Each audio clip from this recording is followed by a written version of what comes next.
श्रीमद् भगवद गीता का पहला अध्याय। जब कौरव पांडव महाभारत के युद्ध को चले तब राजा धृतराष्ट्र ने कहा, मैं भी युद्ध को देखने चलूँगा। तब व्यास जी ने कहा, हे राजन, नेत्र के बिना क्या देखोगे? राजा धृतराष्ट्र ने कहा, देखूंगा नहीं तो श्रवण तो करूँगा।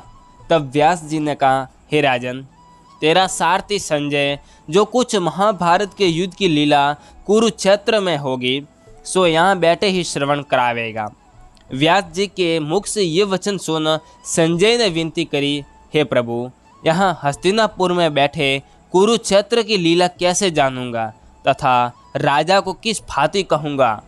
तब व्यास जी ने संजय को ये वचन कहा, हे संजय, मेरी कृपा से तुझे यहाँ ही सब दिखाई देगा। व्यास जी के इतना कहते ही संजय की दिव्य दृष्टि हो गई और बुद्धि भी दिव्य हो गई। अब आगे महाभारत का कौतुक कहते हैं, सो सुनो। 7 अक्षौहिणी सेना पांडवों की ओर और 11 अक्षौहिणी सेना कौरवों की ओर, ये दोनों सेनाएं कुरुक्षेत्र में जब एकत्र हुई तब धृतराष्ट्र ने पूछा, हे संजय, धर्म के क्षेत्र कुरुक्षेत्र में युद्ध की इच्छा से एकत्र हुए मेरे और पांडु के पुत्रों ने क्या किया? संजय ने कहा, पांडवों की सेना की व्यू देखकर दुर्योधन आचार्य द्रोण के समीप जाकर कहने लगे, हे आचार्य, देखिए आपके शिष्य बुद्धिमान द्रुपद पुत्र ने पांडवों की बड़ी सेना की कैसी व्यू रचना की है। इस सेना में अर्जुन, भीम जैसे बड़े बड़े धनुर्धारी वीर, विराट, महारथी द्रुपद, धृष्टकेतु, चेकितान, बलवान काशीराज, पुरुजित कुंती भोज, नरों में श्रेष्ठ शैव्य, पराक्रमी युधामन्यु, बलवान उत्तमोजा, अभिमन्यु और द्रौपदी के पुत्र सबके सब महारथी हैं। हे ब्राह्मण श्रेष्ठ, आपके स्मरणार्थ अब मैं अपनी सेना के प्रधान सेनापतियों के नाम बताता हूँ। आप भीष्म, कर्ण, युद्ध विजय कृपाचार्य, अश्वत्थामा, विकर्ण, सोमदत्त का पुत्र भूरिश्रवा और बहुत से सूरवीर मेरे लिए प्राण तक देने के लिए तैयार हैं। ये लोग शस्त्र चलाने में अति निपुण हैं।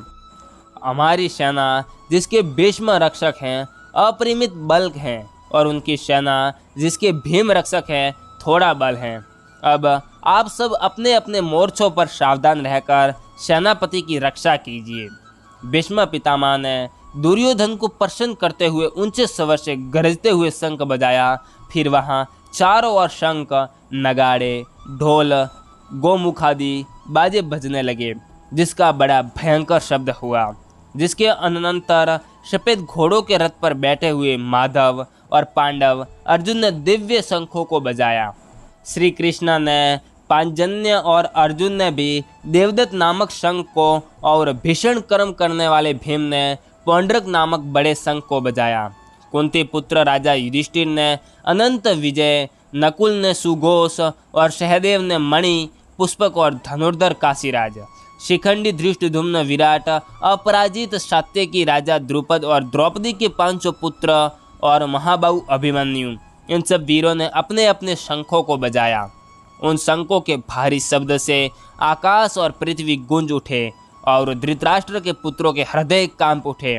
हे राजन, अर्जुन ने कौरवों को युद्ध के लिए प्रस्तुत देखकर धनुष उठाकर श्री कृष्ण से कहा कि हे अच्युत, मेरा रथ दोनों सेनाओं के बीच में खड़ा कीजिए, जिससे मैं युद्ध करने वालों को देख लूं कि इस रणभूमि में मुझे किन किन के साथ युद्ध करना चाहिए।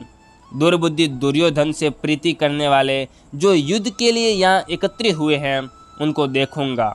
संजय ने कहा, हे राजन, अर्जुन की बात सुनकर श्री कृष्ण ने भीष्म, द्रोण आदि वीरों के सामने उत्तम रथ को खड़ा करके कहा कि हे वीर, युद्ध के लिए उद्यत इन कौरवों को देख लो।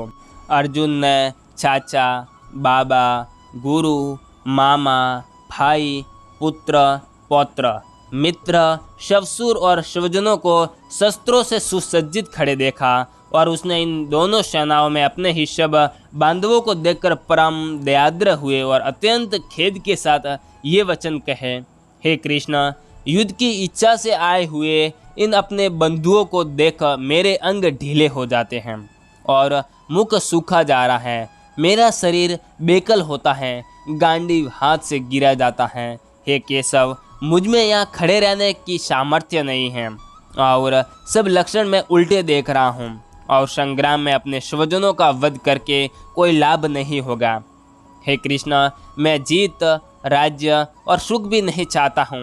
हे प्रभु, हमको राज्य, भोग तथा जीवन से क्या काम है, क्योंकि जिनके लिए राज्य, भोग और सुख की इच्छा की जाती है वे सब इस युद्ध में प्राण और धन की इच्छा छोड़ मरने को तैयार हैं। और आचार्य, पिता, पुत्र, पितामह, माता, ससुर, पौत्र, शाले और संबंधी ये सब मुझे मारे तो भी हे मधुसूदन, मैं इन्हें मारने की इच्छा नहीं करूँगा। हे जनार्दन, तीनों लोकों के राज्य के लिए भी मैं इन्हें मारना नहीं चाहता, फिर इस पृथ्वी के राज्य के लिए तो कहना ही क्या। हे जनार्दन, धृतराष्ट्र के पुत्रों को मारकर हमारा क्या भला होगा, इसलिए हमें अपने भाई धृतराष्ट्र के पुत्रों को मारना अनुचित है। हे माधव, स्वजनों को मारकर क्या हम सुखी हो सकते हैं? ये सब लोभ के वशीभूत हैं और कुल के नाश करने तथा मित्र द्रोह करने में पाप को नहीं देखते। कुल नाश के दोष को जानते हुए भी हमको इस पातक से क्यों नहीं दूर रहना चाहिए? कुल का नाश होने से कुल के प्राचीन धर्म नष्ट हो जाते हैं, फिर धर्म नाश होने से कुल में पाप बढ़ता है। हे कृष्ण, पाप से कुल की स्त्रियां व्यभिचारिणी होती हैं, जिससे वर्ण संकर संतान उत्पन्न होती हैं। वह वर्ण संकर जिन पुरुषों ने कुल को नष्ट किया है उनको तथा उस कुल को नरक में पहुंचाते हैं, क्योंकि श्राद्ध तर्पण आदि बंद हो जाते हैं। वर्ण संकर बनाने वाले दोषों से कुल ध्वंसकों के जाति, धर्म और कुल धर्म निरंतर नाश होते हैं। हे जनार्दन, मैंने बारंबार सुना है कि कुल धर्म नष्ट होने से निश्चित नरकवास करना होता है। हाय, हम बड़ा पातक करने को तैयार हैं, जो राज्य सुख के लोभ से स्वजनों को मारने की कोशिश कर रहे हैं। शस्त्रों को धारण किए हुए धृतराष्ट्र के पुत्र यदि मुझे शस्त्र रहित और उपायहीन को रणभूमि में वध कर डाले तो मेरा बहुत कल्याण हो। संजय ने कहा, हे राजन, ये कहकर दुखित होकर अर्जुन ने धनुष बाण फेंक दिया और रथ के पिछले भाग में जा बैठा। इसी के साथ गीता का पहला अध्याय पूर्ण हो जाता है। हम आपके लिए गीता का दूसरा अध्याय जल्द ही लाएंगे। तो बस आज की वीडियो में इतना ही। अगर आपको वीडियो अच्छा लगा हो तो लाइक ज़रूर कर दीजिएगा और हमारे आने वाले वीडियो की नोटिफिकेशन पाने के लिए हमारे चैनल को सब्सक्राइब करके बेल आइकन को भी ऑन कर दें, ताकि हम जैसे ही दूसरा वीडियो अपलोड करें आपके पास सबसे पहले नोटिफिकेशन आ जाए और आप उस वीडियो को देख सकें।